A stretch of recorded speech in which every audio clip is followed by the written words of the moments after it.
Shepard was asking for it for three. Oh, he felt it, didn't he? He was begging. Oh, what a play by Matt Mitchell. To Watson, sees a lane, takes it underneath. Montana three. This is a clinic. This is Aztec basketball. What's good, Aztec Nation? Welcome to another edition of the Aztec Breakdown Pod. My name is Kyle. You can follow me over on Twitter at CallMeKinslow. Yep, I am the guy with the Corgi Avi over on Twitter or X, whatever you want to call it. And today we're going to do something a little bit new in order to try to give you guys more content under the Aztec Breakdown banner, more Aztec basketball from a basketball guy content.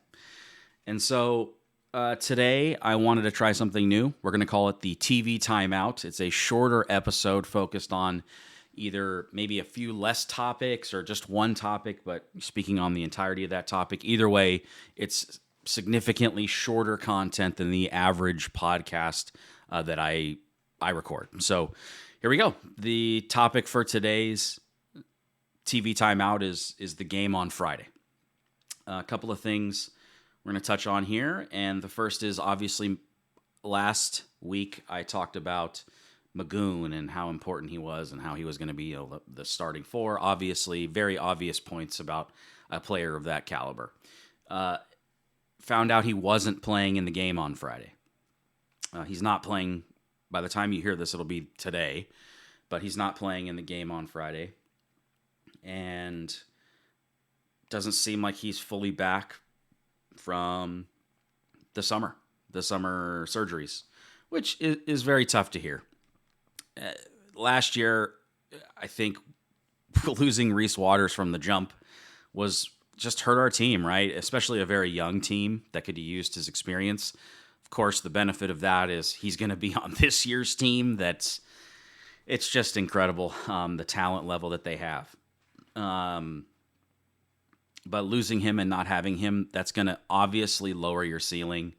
It doesn't mean that you can't hit some exceptional highs, but it does mean that, especially versus a team like UCLA, who I think is going to be pretty big coming into the game, based on who's on their roster, who played last year, the things I'm seeing, they could be a very big team. And that's not necessarily great for the Aztecs, or it hasn't been in the past, as we all know that rebounding has been an issue recently.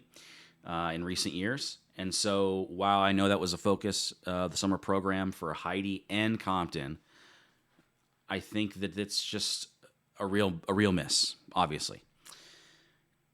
To counterpoint that's one of the things I'm looking for is who's going to be that backup power forward and rotations as a whole, right?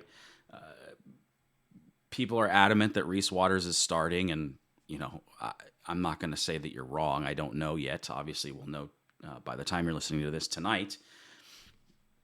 I just think that the dynamic that BJ offers is your best on-ball defender from the guard position. Unless they want to put miles on those players, it just doesn't make a lot of sense to me. And tomorrow night, you've got Donovan Dent coming back to Viejas, who just phenomenal player, right? We all know how good he is. And seeing who's going to guard him, I think it makes a lot of sense for BJ. How they fill that role in the starting lineup, my best guess is probably Odin.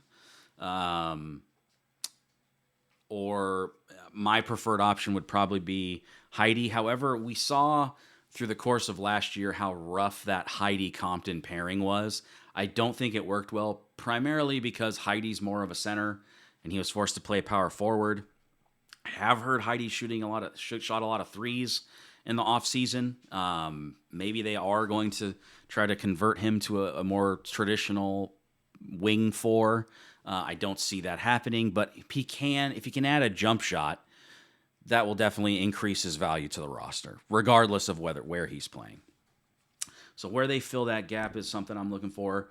I really want to see the starting backcourt. That for me is the kind of what I was most excited for hearing Magoon wasn't going to play, is who's going to be that 1-2 combo, and how does Dutcher use it. The reality of the situation is I think Sean Newman, based on fits on the court, for me is really just the guy you have to start. But maybe Dutch starts BJ Davis. A lot of people online have been talking about BJ Davis. I mean, I love BJ. I think he's got all the potential in the world. I talked last episode about how he's got this fearlessness about him, which I just really cherish in certain players, especially young players. It's just an attribute that a lot of people don't have at the college level, and really everyone could use in life is just going for it, right? So BJ, is he going to be the point guard? Would that mean that the starting lineup is BJ, Reese, Miles Bird, Magoon plus center? If you're just going for flat out get buckets and score, that might be it. And maybe BJ, that's the lineup that I think a lot of people want to see. And if I'm reading between the lines, I think the lineup that most people want to see is BJ, Reese, Magoon, Miles Bird, and Compton. I think more people want to see Compton start versus Heidi. And I understand. Farrow is a big-time recruit. His energy, the way he plays, power basketball is just fun. It just is fun. Dudes hammering home dunks, throwing shots into row X, putting little guys on the floor. It's just fun. It's just like a different style of basketball. And from a team that's normally defensive, having that added physicality component, I think just is visually pleasing. It's just a good aesthetic of basketball that works together. But also his highs can be, we all see the potential. It's not hard to see. It's not like a guy who was a higher recruit and just it never came. I think this is more of, we've seen the flashes. Can we get some consistency? And that would be, if Compton hits on his potential, I definitely think it's a massive W for the Aztecs. If he can just solidify that starting 5 spot, I think you kind of get the best of both worlds, the entertainment and the basketball side. But we'll see, because Miles Heidi was arguably the most improved player from the start of the season last year to the end of it. And really is a guy who plays center, has center skills, and they're asking to play the 4. So I have empathy for Heidi and his situation last year. And that lineup, if he's the starting 4 this week, he's probably going to be guarding a guy who's a little bit more athletic than him. So Heidi really was in the weight room. He looks a lot bigger. He did last year.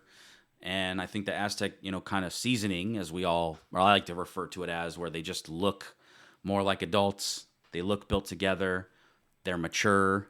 That jump and being on campus that extra year is just so important for all of that. The last thing that I wanted to touch on is Miles Bird's jump shot. This is something that I was intrigued by during the NBA Combine workouts. If you didn't see, Miles Bird had a really good couple of scrimmages that were on national TV with other guys who were thinking about going to the draft or already enrolled in the draft.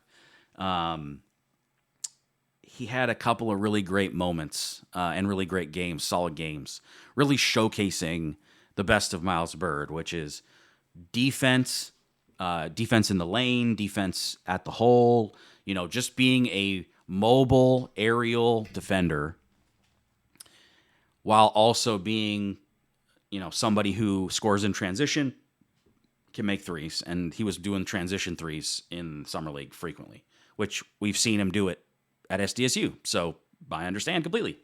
That's who he is as a player. His actual jump shot looked a little bit different to me. It felt like he was going more vertical with him bringing the ball up. And it felt mechanically, visually looking, it looked a little smoother. I'll just say that. I would encourage you to go back and look at Miles Bird highlights from the Summer League because it just feels like his jumper is a little bit different. That's what my eyes are telling me. And I could be wrong, but I want you guys to do the same thing. And he had a pretty good shooting percentage in those games in terms of 3-pointers. That would be a game changer for this team and him as a whole. Him becoming a more consistent three-point shooter, he goes from being a really good college player to being a 3-and-D NBA wing. And maybe more than that, because his ball handling is one of his best skills in terms of things he can do on the fly. He's a great passer of the ball as well. Just adding that to his game, and I mean, that would make our team so much harder to beat. It would make our team so much harder to beat, because that could also take him to being the scorer on this, the primary scorer. I think that's probably going to be Reese this year. See, I'm just super excited for Friday, guys. I could talk about Aztec basketball for hours and hours. But yeah, keep a lookout for Miles Bird's jump shot. To me, it changed a little bit. I can't put my finger on it. Like I said, I need one of you to take a look. Tell me what you see. The last two, quickly, things I want to touch on here. First being the results of the exhibition game. If they win, you can be happy. You can celebrate it. But we're not taking victory laps for exhibition games. It doesn't vindicate anything. Our success in a exhibition game does not mean more than the non-con slop fest that we might be getting at home this year. But it's just not important. It doesn't matter, okay? And second, if the Aztecs lose, please do not overreact, because the reverse is true. It's the pendulum swings in both ways at equidistant, okay? So if they win and the players play great and you want to feel good about the team, you go for it, friend. But this is just your reminder not to get too low, okay? Because it's just a practice game. They have lost plenty of practice games and went on to have great seasons, and vice versa. Lastly, I want to say I completely hear you if you're telling me that you can't afford to go to the game, or you're really frustrated that you can't watch the game. I definitely have empathy for you guys. It is a stinky situation that you're not going to be able to watch the game on TV or on the internet, or vice versa. Maybe, you know what, I don't know why they're not doing it. I have no information why they're not doing it, so I'm not even going to speculate. I think that would be reckless on my behalf. So I'm not going to do it, but I will be able to say that just stinks. It just stinks that you might not be able to afford the game, or you live in Texas or the East Coast and you're listening to you want to consume Aztec basketball in a year where the hype's the highest and you can't watch. That's just a stinky situation. And I want to say that I'm sorry. I will do my best to give you in-game updates from the game, and then we will do a reactionary pod next Tuesday. I'll record, so that'll come out following Wednesday or Tuesday afternoon. We'll see. If you like this shorter version of our content and would like more of it, please let me know. You can @ me over on Twitter/X, @ Call Me Kinslow, or you can leave a comment on the podcast episode. We do read them. I really try to engage with a lot of people, so if you have thoughts or topics that you want to discuss, @ me, let me know. But like I said, we'll be breaking down the game this week and have more Aztec content for you here shortly. But the train is leaving the station here soon, friends. Time to hop on. Hype train, for better or for worse. Go Aztecs.